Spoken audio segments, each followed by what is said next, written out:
Now, here's a rather interesting story. I just read today that Street Fighter V has found a way to punish rage quitters. And if you've been following Street Fighter V from the beginning, that was one of the criticisms that a lot of people had, was that if you were getting beat, you could simply rage quit out of a game and there was no penalty.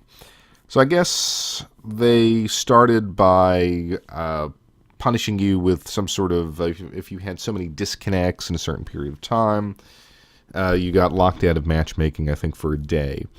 That was last that I kept up with it. But today, apparently, or this week, they released an update, or at least patch notes for an update, where they said that they were going to publicly shame rage quitters with an icon that would appear. And I guess next to their name or their player card or whatever it looks like now. I haven't really played Street Fighter V in a while. And it would basically create a kind of social pressure for people to avoid these players.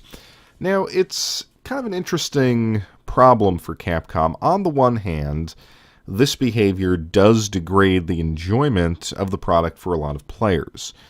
On the other hand, a completely draconian measure, like instead of locking them out of matchmaking for a day, locking them out of the game for a day, I think would probably create a situation where they may get into some legal trouble. I mean, you paid for the game. Of course, it was licensed to you. You were breaking the terms of the license. But even if on a legal technicality they would win, it would create a lot of negative will in players. Well, I bought this game. Okay, I did something stupid, and now I can't play it for a day or two.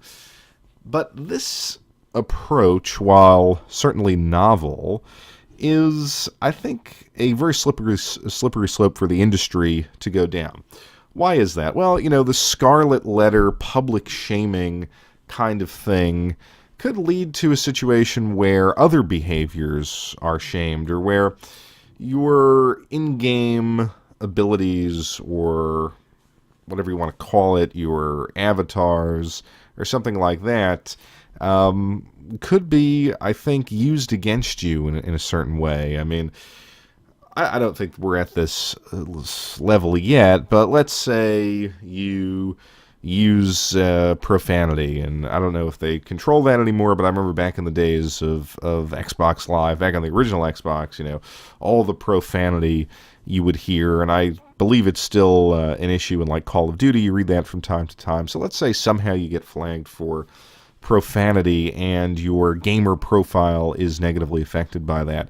Could they create a situation where you have to pay them to kind of remove your scarlet letter? Dangerous situation, and I think video games, as I have argued elsewhere, I mean, there's a certain aspect of video games where they want to incentivize and shape your behavior. I think a lot of modern gaming tries to do that. It's not so much about giving you an experience, quote unquote, as it is to kind of structuring the time you put into the game, kind of creating and managing the incentives that you're given, and monitoring, how you deal with that, and of course monetizing that time largely. But when we're creating a situation where, especially in a game like Street Fighter, where your kind of public persona is affected by this, and you're seen as a cheater, you're seen, well, which you are objectively, but where does this end and where does this information go? I am perhaps paranoid, as you might know, but what if that somehow got out to Facebook, and the kind of shaming and the kind of, these stigmas that you accrue within gaming kind of move out into other aspects of your lives? Now, you say that it's perhaps a step too far, but I don't know that it's a step too far. I mean, over in Europe, they have this, or at least they were developing this interactive garbage can, where it would sort of have a camera and it would scan everything you threw into it.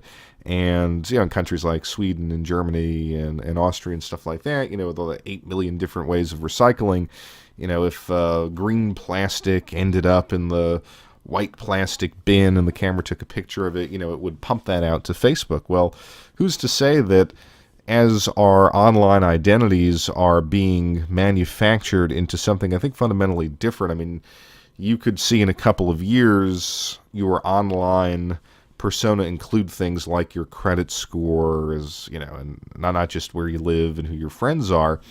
But who's to say that these actions in a game can't be included in that? And I think the argument would be, you're engaging, in the case of Street Fighter, in a social game, in a competitive game with other players, and as they try to bleed out our actual identities or imprint our actual identities with these digital identities, it's not out of the realm of possibility that these kind of stigmas could follow you into other aspects of life. So I don't think that this is a historical inflection point where Street Fighter V is going to bring that about, but it could be kind of a small thread in a larger tapestry of surveillance.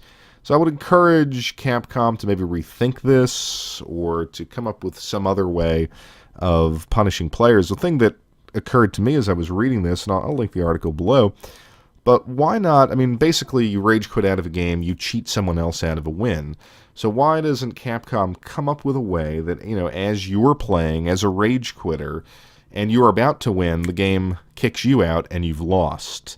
To sort of keep track of it that way and have some sort of random loss that hits you. I think that would do it, and I also think just a ban from the game, maybe not for a day or 2 days, but maybe if they're doing online tournaments, or if you're a rage quitter, you can't join the Capcom Pro Tour, something like that. I think those would be more effective measures than stamping you with some kind of icon that, in the increasingly digitized economy, could follow you outside of gaming.